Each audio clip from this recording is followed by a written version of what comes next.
Good day, grade 12s. We are going to be looking at the preparation lesson for English Home Language P.1. And the mark allocation for paper 1 is 70 marks. And the paper is designed to be a 2-hour session. The question paper has 3 sections. We have our comprehension passage, which is text A and text B for 30 marks. We have summary, which is 10 marks, and language in context, which is 30 marks. Please try and follow all instructions carefully so that you are able to align yourself to the standard of the examination. We have to answer all questions. We start each section on a new page at all times, and we roll off after section A, we roll off after section B, and we roll off at the end of section C. Please do not confuse a section with a question. Just as it says, start each section on a new page. It's not each question, but a section. Instruction number 6 says, number the answers correctly according to the numbering system used in this question paper. Leave a line after each answer and pay special attention to spelling and sentence construction. Your suggested time allocation for the comprehension passage is 50 minutes, and section B for the summary is roughly 30 minutes. For section C, which is your visual literacy and language, it is 40 minutes. We are expected to write neatly and legibly so that you can be seen and marked. Right, our question 1 is our section A. And the instruction that comes in that section says, read text A and text B and answer the questions in your own words as far as possible, which means we must not be doing any lifting or quoting. We have to show understanding. We always recommend that read the comprehension 3 times, which is for you to actually circle well, understand, and read for meaning.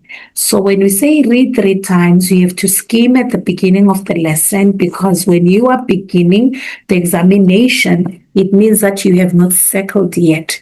But now when you start scanning, you have circled into the examination and you are able to understand certain things. When you read for the 3rd time, which is reading for meaning, it means that you're actually getting the understanding that you need to answer questions. That is how you'll avoid the lifting and the quotation, so that you are able to prove to the marker that you understood. When you understand, you are able to produce it in your own words because it made sense, and therefore recommended instruction is that please read your comprehension 3 times. The title of your text A is, Can Forgiving Someone Else Build My Self-Esteem? All right. It says Friedrich Nietzsche, in his book, The Genealogy of Morals, 1887, made a bold statement about forgiveness. He saw it as a weakness, not strength. For Nietzsche, people supposedly forgive because they want something from the other, such as keeping a job, even though they hate the job, the boss. They put up with the boss's nonsense for the sake of self-preservation. The idea of forgiveness as weakness has crept into modern psychology as well. McNulty, 2011, published a work entitled The Dark Side of Forgiveness. It is hard to think of a bleaker title. In this work, he presented married couples with hypothetical scenarios in which the participants decided whether or not to forgive the spouse if such a situation were to occur. For example, suppose your spouse forgot to mail some important papers or left the house messy. Would you forgive? McNulty found that when a person proclaims forgiveness, the other person interprets it as a meaning that what happened was fine, and so it becomes an open door for the offending person to keep being unjust. With such supposed negativism pointed at forgiving, one wonders if those who forgive end up not liking themselves very much. After all, how easy is it to love a weakling who caves into injustice, especially when the person is oneself. So the burning question becomes this: when we forgive, are we setting ourselves up for lower self-esteem and lower self-respect because we are being weak and letting people take advantage of us? A significant part of the forgiveness process is to take the time and even struggle to see that the one who behaved badly has inherent worth. The forgiver begins to see that the one who behaved badly is more than the offenses against the forgiver. The offending person, as is the case with all humans, is unique, which makes each person special and irreplaceable. Such an insight leads to seeing that this person, despite the injustices, possesses a value that cannot be taken away. Once the forgiver grants unconditional inherent worth to the offending person, there is a tendency for the forgiver to generalize this to the conclusion that all people have this worth. It then follows for people who forgive to realize that they too must possess this worth that cannot be earned or taken away. The decision to bear the pain for the one who behaved badly is heroic. After all, the forgiver is deciding not to retaliate. Instead, the forgiver takes the road less traveled and concludes this: I will not toss that pain onto unsuspecting others. The further conclusion then usually is this: I am stronger than I thought. I can stand up to this pain without it destroying me. A caveat here is that the forgiver is never to abandon the quest for injustice. Yes, stand in the pain, but also ask something of the other. Forgive and seek justice. As forgivers realize how strong they really are, they conclude the opposite of weakness, which can increase their sense of self-worth. Because forgiveness is a moral virtue, it includes deliberate goodness towards the one who acted badly. Again, this does not invalidate the quest for justice alongside forgiveness. As the person gives a gift to the other, whether it is a smile, a returned phone call, or respectful attention during a discussion, forgivers realize that the gift giving helps them to feel a sense of happiness. Here is one example of the science. Lin et al. 2004 randomized 14 people who had substance dependence problems to either a forgiveness intervention or an already approved intervention by the residential treatment center. After twice a week, treatment for 6 weeks, those in the forgiveness condition increased in self-esteem compared with those in the control group. At the 4-month follow-up, this increase in self-esteem held. Other forgiveness interventions done with randomized experimental and control groups showed similar results. This is from Friedman and Enright, 1996, Reed and Enright, 2006. The major differences between the study done by McNulty and those done by Lin et al. Are these. First, the interventions by Lin et al. Were based on actual injustices against the participants. McNulty's study used hypothetical stories that were not particularly severe, forgetting to mail a package or having a messy home. Second, Lin et al.'s were actual experiments, while McNulty's involved participants filling out questionnaires. Third, McNulty's study never asked the participants what they meant by the term forgiveness. If a participant, for example, defined forgiveness as just letting it go, then the researcher was actually exploring a distortion of forgiveness. Forgiveness in its true sense lets mercy and justice grow up together. Forgive and ask for fairness. In conclusion, the forgiveness process has rational explanations of why people should increase in self-esteem when they work on examining issues of inherent worth, bear the pain for the other, give gifts to the unjust, and find important meaning in their suffering. It is anything but absurd to see that as people forgive others, it is the forgivers who benefit in increasing self-esteem. They gave you your glossary, which is caveat is warning or proviso of specific conditions, and Lin et al. Is Lin and others, which are the others. All right, we go to our text B. Our text B says, you have the right to forgive yourself anytime you want. And we have an image of a female who actually is pulling her shadow up, and that means facing herself and forgiving herself.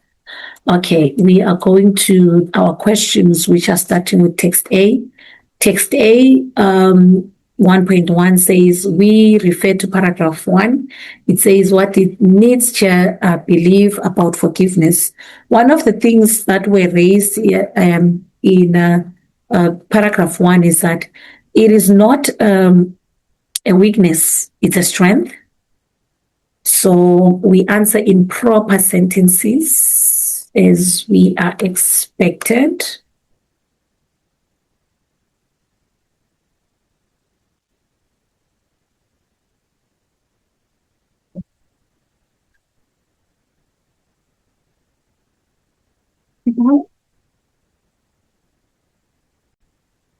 Right, we answer in proper sentences, so we'll have to show the marker that we understand that comprehension passage is not point form answering, but it is answering in proper sentences. Remember, the instruction says pay special attention to spelling and sentence construction. So we begin.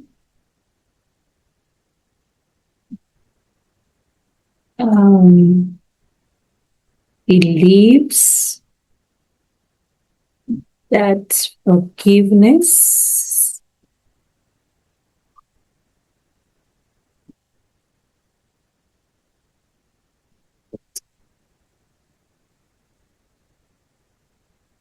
what strength. We have 2 marks, so we must be clear to say what are we getting for the second one. He even gave an example about people believe that forgiving someone is due to the fact that you want something from someone else.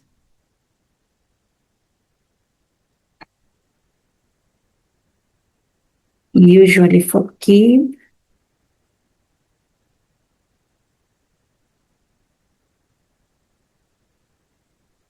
to the fact that they expect something in return.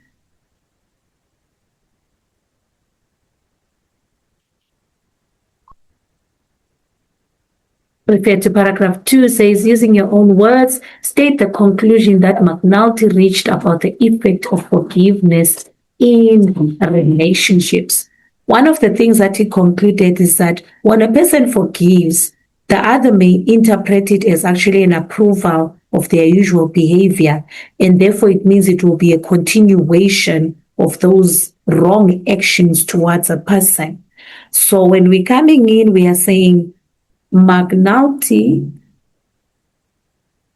concluded that when a person is forgiven,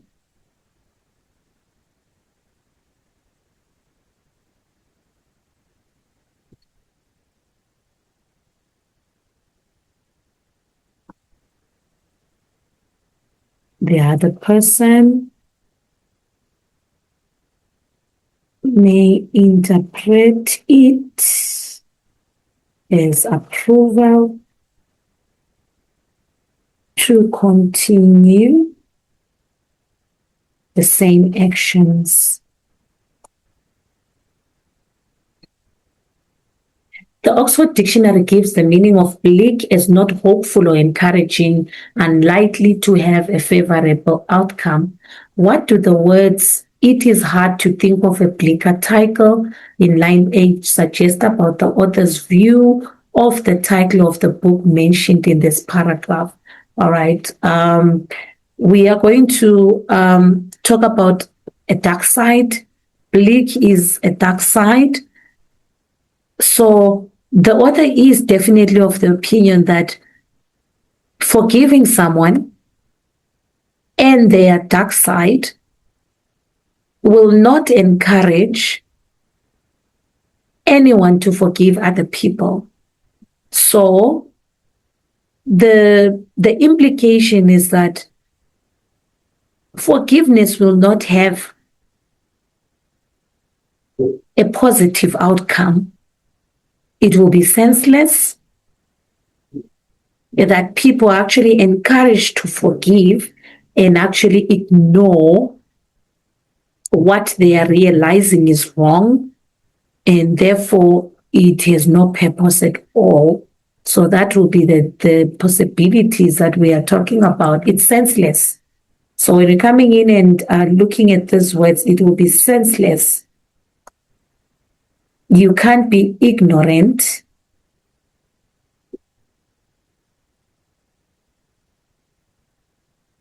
to the dark side in forgiveness. Is the following statement true or false? Quote 2 consecutive words from the passage to prove yourself. We do not have a mark for true or false. The only mark we'll get is to get the quotation. I want to be sure. Can we go back to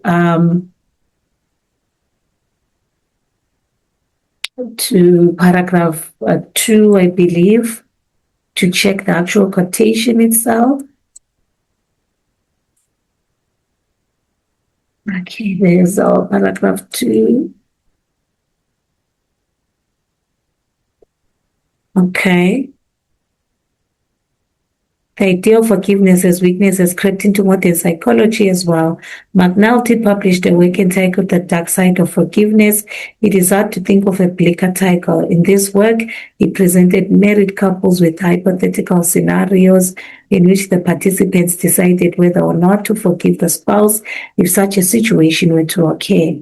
For example, suppose your spouse forgot to mail some important papers or left the house messy. Would you forgive? I believe it's hypothetical scenarios. It's definitely hypothetical scenarios. Let's go back. Okay. They said quote, so you have to put them in quotation marks.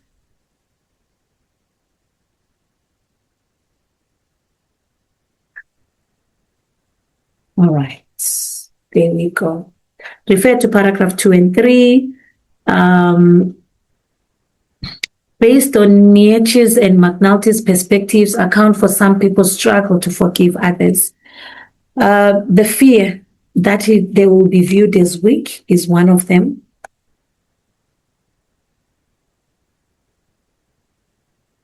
They will be viewed as weak is the first one. The second one, I assume, will be they are worried that it will encourage. They worry it will encourage further unjust behavior.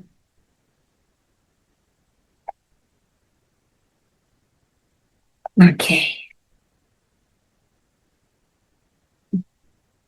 Refer to paragraph 4, explain whether seeing the offender's inherent worth makes forgiveness easier. Motivate your response.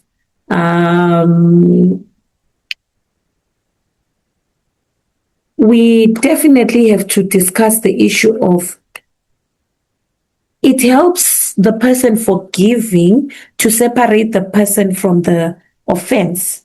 So as a result, it will be separation.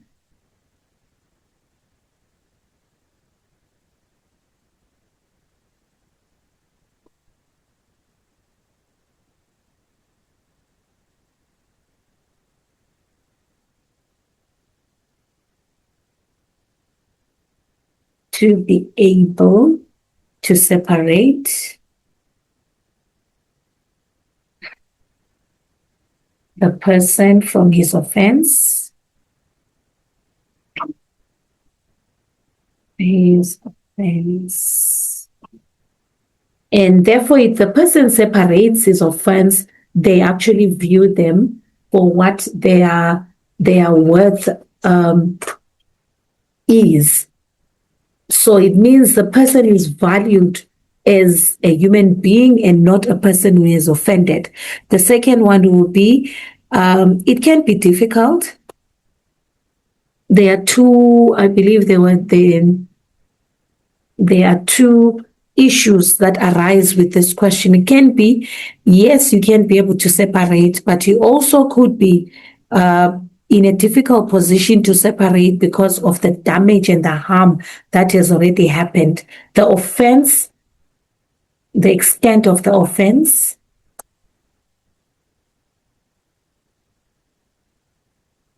could be severe and cannot be separated from the person. So those are the two sides to the offense happening. This 1.7 paragraph 6 says, when a person decides to forgive without payback, it can be considered as A, altruistic, B, selfish, C, retaliatory, or ego-centered. When it decides to forgive without payback, it is definitely an A. Right. We come to refer to paragraph 7, comment on the relationship between forgiveness and the demand for justice. Right. When we're coming to the forgiveness and demand for justice, forgiveness is not based on the person who is offended, but on the person who is the forgiver. So when we discuss this, if the forgiver is still in pain and hurt, so forgiveness will not come easily. And therefore, emotional healing will take a while. But when you are seeking justice, you are ensuring that there is accountability to prevent it happening a second time. So I believe forgiveness is based on the extent of the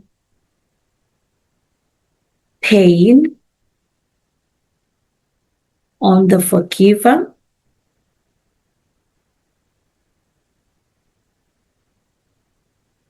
and the journey to healing is what determines that forgiveness will happen. But the demand for justice is actually an issue of accountability happening to ensure that the offense is not repeated or becomes a habit. Right. 1.9 suggests a reason for the inclusion of the references to Lit at Al in 2004, which is in line 46, and Friedman and Enright 1996, Reed and Enright 2006. This is validation. This is based on sources, books or sources that have been used as a reference. So it means that the inclusion of these references is actually to give the studies that have been conducted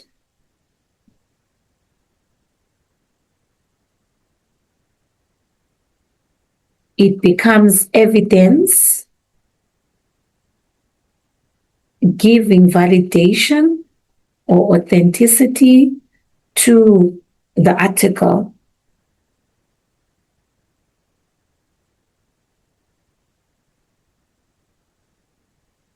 We call it validation as well. Refer to paragraph 9, critically comment on bias evident in this paragraph.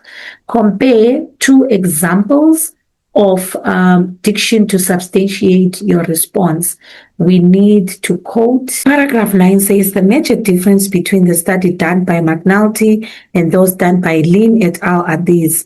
First, the interventions by Lin et al. Were based on actual injustices against the participants. McNulty's study used hypothetical stories that were not particularly severe, forgetting to mail a package or having a massive home. Second, Lin et al.'s were actual experiments, while McNulty's involved participants filling out questionnaires. Third, McNulty's study never asked the participants what they meant by the term forgiveness. If a participant, for example, defined forgiveness as just letting it go, then the researcher was actually exploring a distortion of forgiveness. Forgiveness in its true sense lets mercy and justice grow up together, forgive and ask for fairness. Our question said, critically comment on bias evident in this paragraph. Compare two examples of diction to substantiate your response. The first point that comes in is that the study used hypothetical stories. So that's our first diction there. And that's what we are going to quote, and we put quotation marks, remember. And now we have to do an understanding of Lit and Tal and what they used. They used actual experiments. It says second, Lin et al.'s were actual experiments, and that's what we are going to take. The comment that we are going to make is that the writer seems to favor studies by Lin et al. That were actual experiments and critical of those done by McNulty because he calls them hypothetical and unreal. So with the question, it asks us to be to comment critically. So as a result on the bias. So that will be the understanding of the two diction words that I comparison. All right, we go to question 1.11. It says, comment on the effectiveness of paragraph 10 as a conclusion to text A. When we looked at paragraph 10, it says in conclusion, the forgiveness process has rational explanations of why people should increase in self-esteem when they work on examining issues of inherent worth, bear the pain for the other, give gifts to the unjust, and find important meaning in their suffering. It is anything but absurd to see that as people forgive others, it is the forgivers who benefit in increasing self-esteem. It is a suitable conclusion because it is a summary. It does give us a summary of the experiments and the ideas that were raised. The question has been answered in the title. So the title had asked a question, and the question said, can forgiving someone else build my self-esteem? And the answer was given in the conclusion where we're saying, it is the forgivers who benefit in increasing self-esteem, and therefore it does answer the title, which is at the top. So it is an effective. Paragraph 10 gives a summary or summarizes the main tenets of the passage.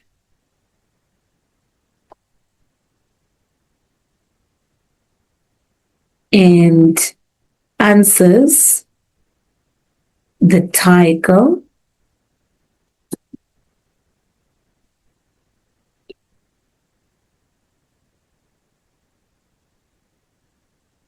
by stating forgiveness is of benefit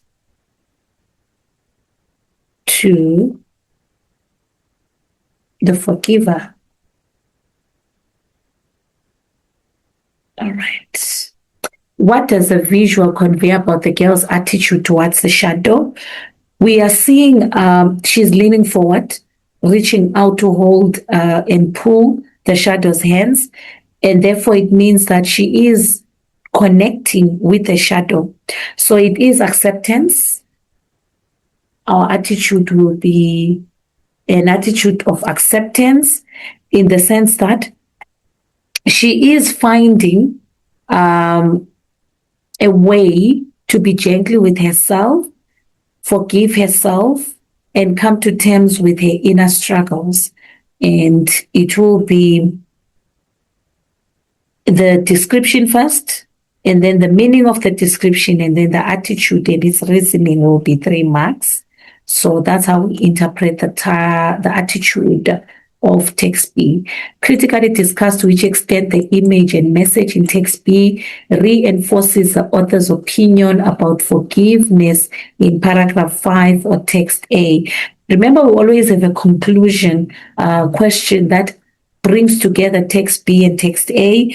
So when we look at text B, one of the things that we are realizing is how gently the girl is leaning forward and actually pulling up a shadow, which shows self-acceptance and self-forgiveness. So that gives her self-esteem back. This is actually very much supported by text 5. Text A, paragraph 5, my apologies, whereby it says you have the right to forgive yourself anytime you want. So it means that the forgiveness journey is dictated by you, not by anyone else, and you must be able to gain self-forgiveness on your own terms and not through anyone else's. And that's our section A. Let's go to our summary. 40 years ago, Steve Jobs shared a brilliant leadership lesson in a well-documented interview, which is as effective today as it was in 1985. Read text C and write a cohesive paragraph. When we say cohesive paragraph, I believe the use of connectors are needed. Furthermore, additionally, that's what brings cohesion to a summary. Identifying the benefits. This is our question. We have to identify the benefits of employing people who can self-manage. So that's what we are looking at when coming to the summary. We must have 7 points and not exceed 90 words. We must have a fluent paragraph as we are dictated, must be fluent and cohesive at the same time.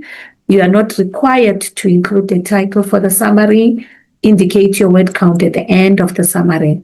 One simple strategy separating high performers from those who fall short. Right, we are only looking for the benefits of employing people who can self-manage. All right, let's go and see. Once smart, highly capable, super creative individuals are hired, the simple yet rare management strategy that empowers them to become high performers. The greatest people are self-managing. It's a bold statement indeed, but one worth the risk to attract, develop, and keep the people who will drive your company forward. The benefits, I believe they will drive your company forward. There we go. That's a benefit. All right. So we have the first one here. And we all dream of hiring and working with people who just get it. The ones who take ownership, solve problems, and make things happen without needing constant hand holding. And that's where our second point is. The benefit is that they will make things happen without needing constant hand holding. They will solve problems and take ownership. We go to the next paragraph. When employees have the freedom to make decisions and take ownership, they are more likely to experiment and solve problems. creatively and quickly. That's our number 3. Self-managing employees don't wait for a manager's green light. They trust their instincts and act, which can be a game changer in fast-moving industries. That's our next point. Research shows that autonomy not only improves problem solving, but also leads to higher levels of innovation. By focusing on, by stepping back, leaders give their self-managing high performers the space to think big and act boldly, just like Steve Jobs did when he famously said, "It doesn't make sense to hire smart people and tell them what to do. We hire smart people so they can tell us what to do." So we, innovation, there we go, leads to higher levels of innovation. Obviously, it doesn't apply to micromanagers who spend their day looking over people's shoulders, backing orders, and controlling all the decisions. Micromanaging takes time and energy, leaving managers bogged down in daily details instead of focusing on the bigger picture. Self-managing employees lighten the load by handling the how, so leaders can concentrate on the why and what's next. There's our next point. This shift benefits the manager and empowers self-managing employees to take responsibility for their work. That's our point, fostering confidence and competence across the team. Autonomy is one of the top drivers of employee engagement. When people feel trusted to manage their own work, they are more motivated and invested in the outcome. So that's our next point. Okay. All right. A sense of ownership also builds loyalty. Employees are far less likely to leave an environment, and that's our point, where they are empowered and valued to make decisions without being judged or scrutinized. All right, let's count how many points we had.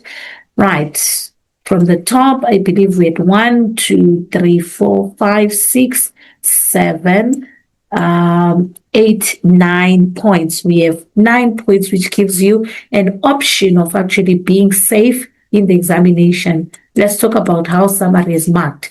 You give 6 to 7 points. You get +3 language marks, giving you your total. You get 4 to 5 points. It is +2 language marks, which gives you your total. And if you give 1 to 3 points, it is +1 language mark, which will give you a total to the summary. And that is how the summary is actually marked. All right, we go to section C, which is question 3. Start the advertisement text D below and answer the said questions. Right. Tame, it's not. It says, this is a Jaguar for men. Aftershave and colon combined.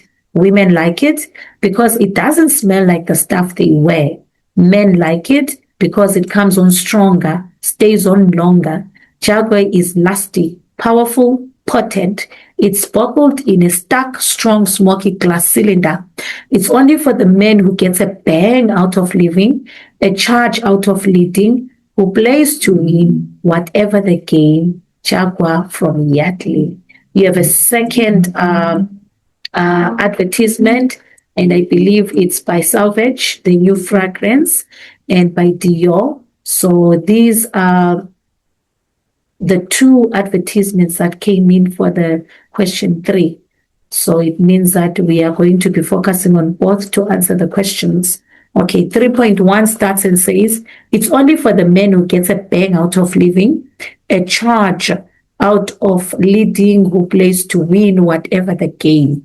The sentence is an example of, is it a complex sentence, a compound sentence, a simple sentence, or a compound complex sentence? It's only for the man who gets a bang out of living, a charge out of leading, it says, who plays to win whatever the game, and therefore it is a complex sentence. It's an A. Right. We are going to 3.2. 3.2 says aftershave and colon combined. What is the function of the hyphen is the question. What is the function of the hyphen? The function is to form a compound word, or it's a compound noun today.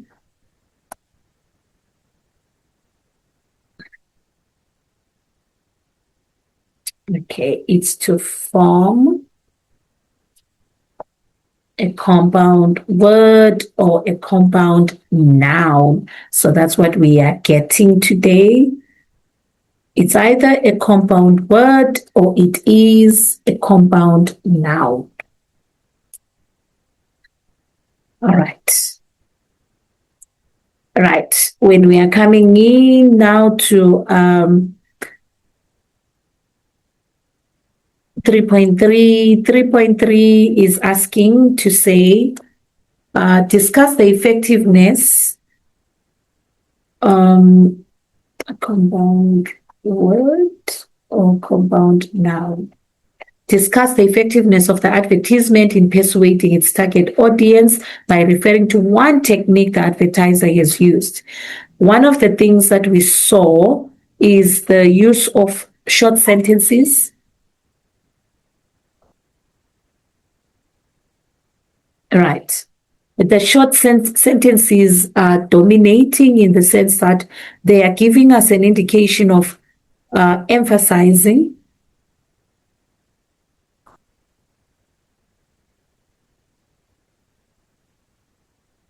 the activeness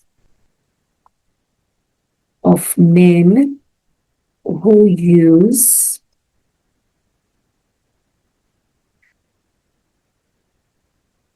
the Jaguar for men. So that's one of them. We also have emotive language.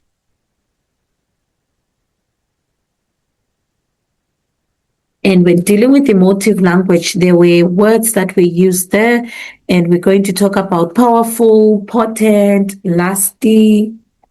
So we have to quote them because it's diction. We have potent. We have lusty as well. And those striking words actually give us the masculine characteristic of the product.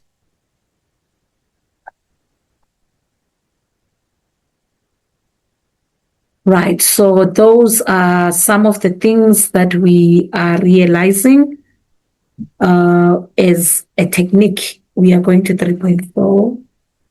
3.4 says the catchphrase salvage is a French word for wild or savage. Comment on the success of the visual in conveying this advertisement. I believe, Leon, it's Johnny Depp. He's in, okay, Johnny Depp is in a rugged, idyllic setting, open landscape,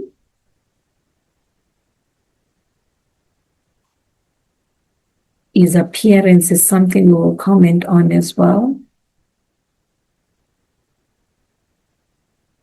Is unkempt, it's one of them, that is clear. And he has a fixed stare, and that is actually proving that he is untamed, which is a proof for wild or savage.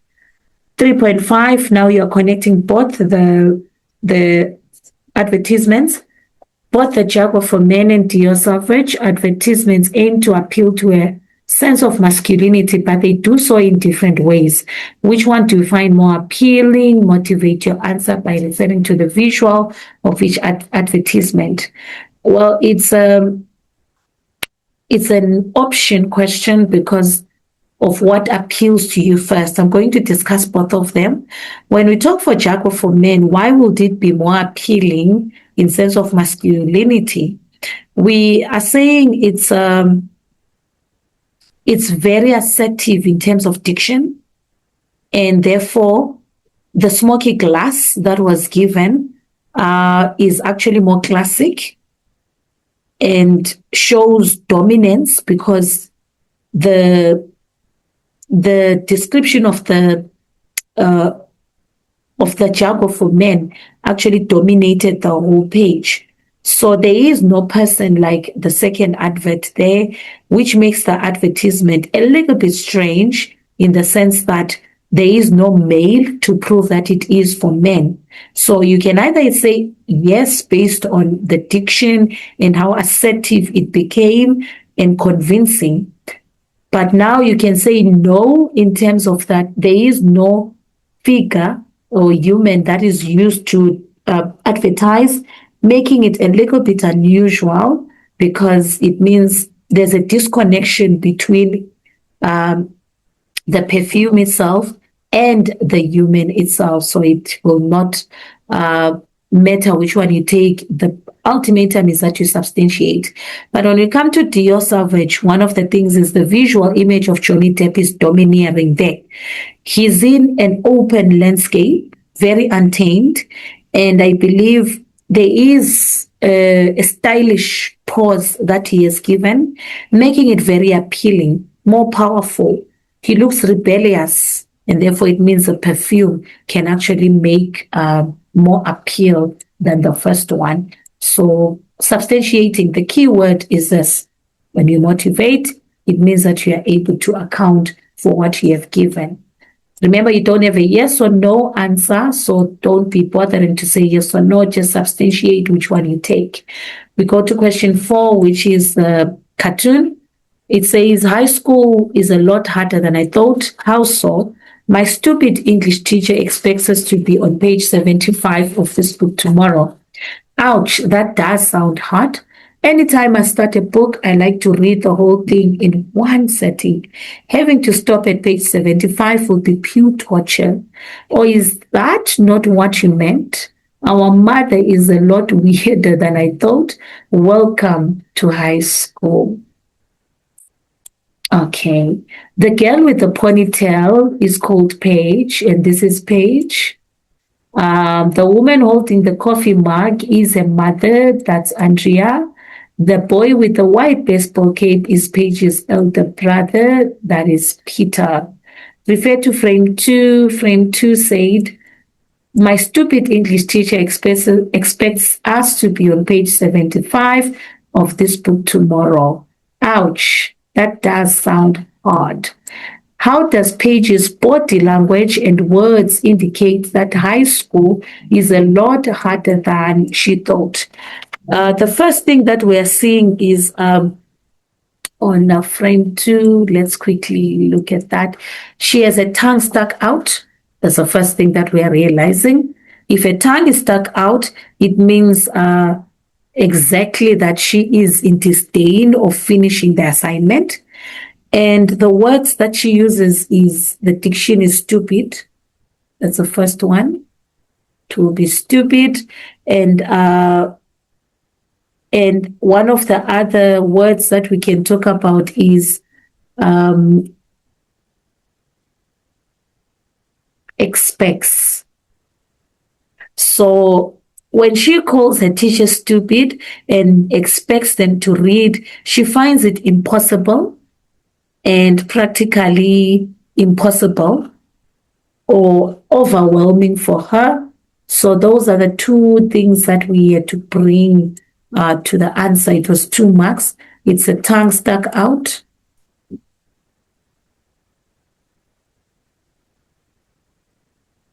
And it will be the use of the word stupid, which shows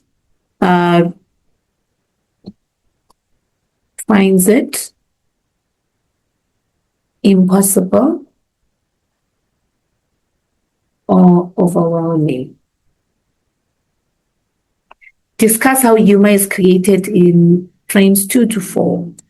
Okay. All right. The mother says, anytime I start a book, I like to read the whole thing in one sitting. Well, ouch, that does sound hard, was line 2, was frame 2. So we expected the mother to support Paige, but she does not, and that is a defamation of content, so it will be anticlimax.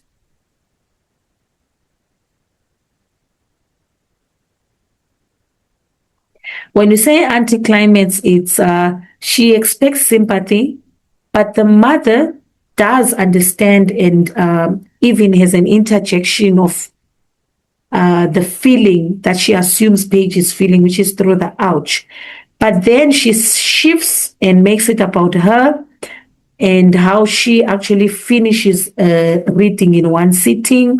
So instead of getting the sympathy that she wanted, Paige does not get that, and the mother actually expects her to do as she does and finish the assignment in one sitting. Comment on the conclusions that Paige and Peter come to in frame 6, which is the mother being weird. Mother is a lot weirder than I thought, is what they say. Okay. They actually do not understand why she could not be sympathetic. So it means that they find her confusing because of the unexpected shift that she did towards Paige. They find it confusing. Expected sympathy, but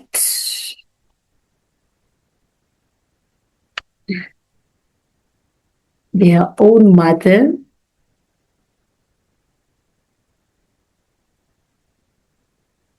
uses herself as an example of doing the right thing, making them feel a little bit abandoned. And that's why now that's our ultimatum to the third mark, feel abandoned. Right. My stupid English teacher expects us to be on page 75 of this book tomorrow. Rewrite the sentence in the passive voice. We are expected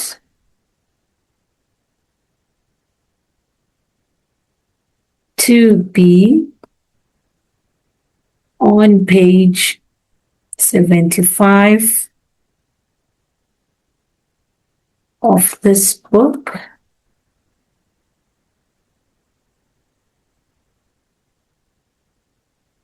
By our stupid English teacher tomorrow. Okay. That's our cartoon. We are going to language editing. Right. Read text G is the instruction which contains some deliberate errors and answer the set questions. Lindt unveils the first new gold bunny flavor in 10 years. Can't wait. There's a big chocolate change coming this Easter. A timeless classic has been given a modern twist ahead of the holidays, with Lindt releasing a brand new take on its famous gold bunny. For the first time in 10 years, Lindt has unveiled a never-before-seen flavor for Australia and New Zealand that will surely get the Easter bunny hopping with excitement. The chocolate giant has officially announced the Gold Bunny Salted Caramel, which blends Lindt's signature milk chocolate with rich buttery caramel pieces and a touch of sea salt to create an indulgent treat. Lindt completed a study in 2023 that concluded that despite Aussies considering Easter a gifting season, shoppers are more likely to buy chocolate for themselves and share rather than for presents. The Gold Bunny Salted Caramel is perfect for sharing, gifting, or indulging in alone. Salted caramel is one of the most loved flavor combinations, and we are thrilled to introduce it to our Gold Bunny range, said Lindt Master chocolatier Thomas Schnelzer. We've carefully crafted this new flavor to joyously celebrate the combination of the luxurious richness of our milk chocolate, the deep complexity of caramel, enhanced by the touch of sea salt.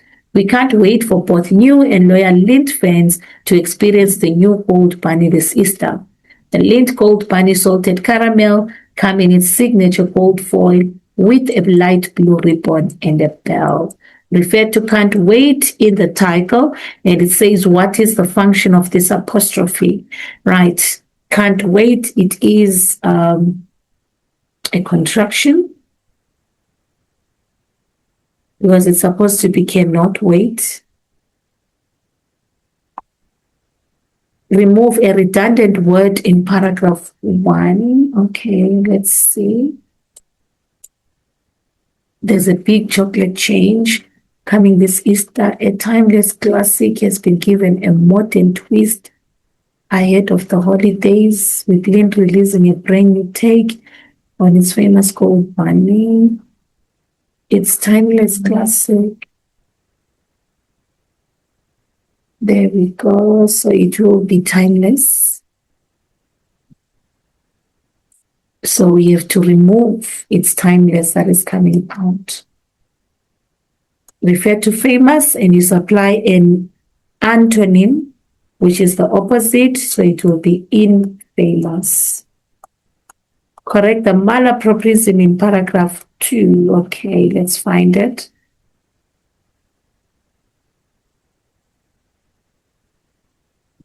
Okay, the chocolate giant is officiously. That's our malapropism. It's supposed to be as officially. So it's officially.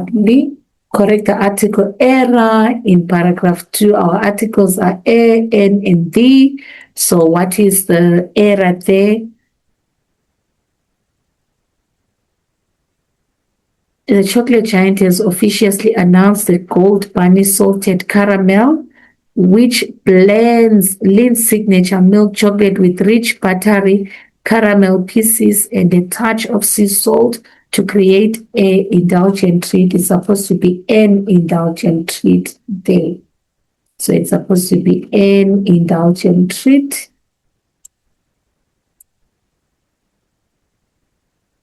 (5.6) It says shoppers are more likely to buy chocolate for themselves and share rather than for presents.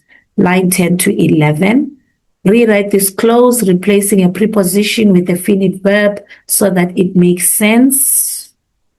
Okay, shoppers are more likely to buy chocolate for themselves and share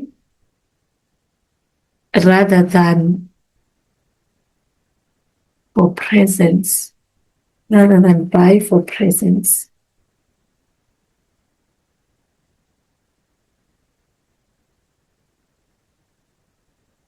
Buy presents. The preposition comes out.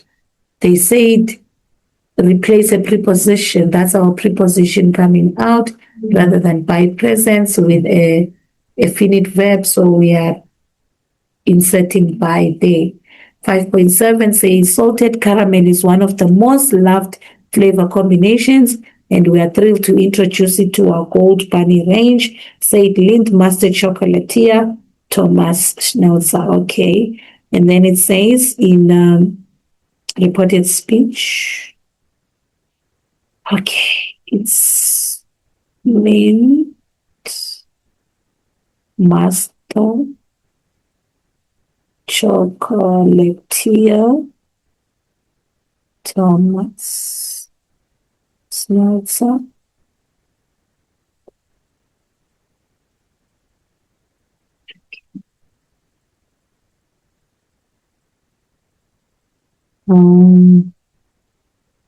Said that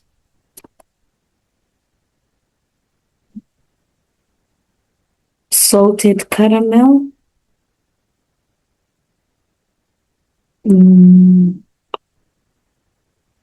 was one of the most loved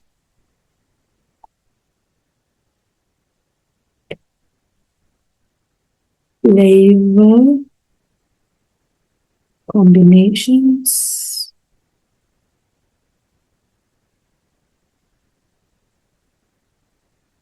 and they were thrilled to introduce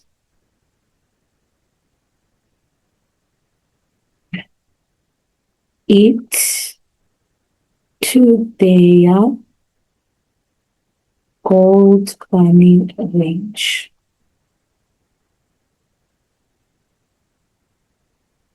Right. Our changes, our pronouns have to change. We changes, the tense has to be past. All right, we're going to 5.8. Identify the grammatical error in paragraph 5. All right, let's go to paragraph 5 and see. We've carefully crafted this new flavor to joyously celebrate the combination of the luxurious richness of our milk chocolate, the deep complexity of caramel, enhanced by the touch of sea salt. We can't wait for both new and loyal Lind fans to experience the new gold bunny this Easter. To joyously celebrate is wrong. So what did the question say? It just said identify the grammatical error. It's a split infinitive.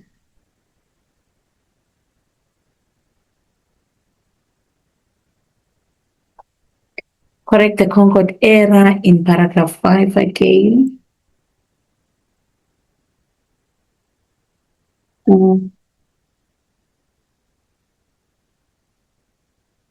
Lind Gold Bunny Salted Caramel comes in its signature gold. That's our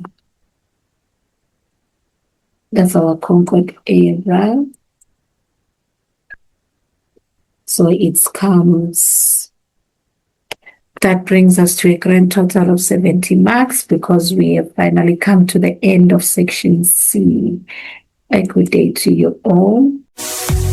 Welcome to ThunderEDUC, an online learning platform powered by professional, highly skilled and qualified educators. We deliver structured CAPS-aligned lessons for high school subjects including mathematics, physical sciences, life sciences, geography, business studies, history, accounting, English, Afrikaans, and others. For the intermediate and senior phases, we offer expert teaching in natural sciences, mathematics, social sciences, English, and EMS, designed to build strong academic foundations. Access the distinction material books by clicking join button on our YouTube channel or download ThunderEDUC app on Google Play Store for all our study material and past exam papers. ThunderEDUC offers extra classes for rewrites, old curriculum, and other students from grade 4 to grade 12 through online and physical classes. Subscribe to our YouTube channel, ThunderEDUC, for reliable curriculum-focused learning and stay updated with the latest educational content. Please like, share, and turn on notifications so you never miss a lesson. Visit us at www.thundereduc.com or call 0786 636 613 or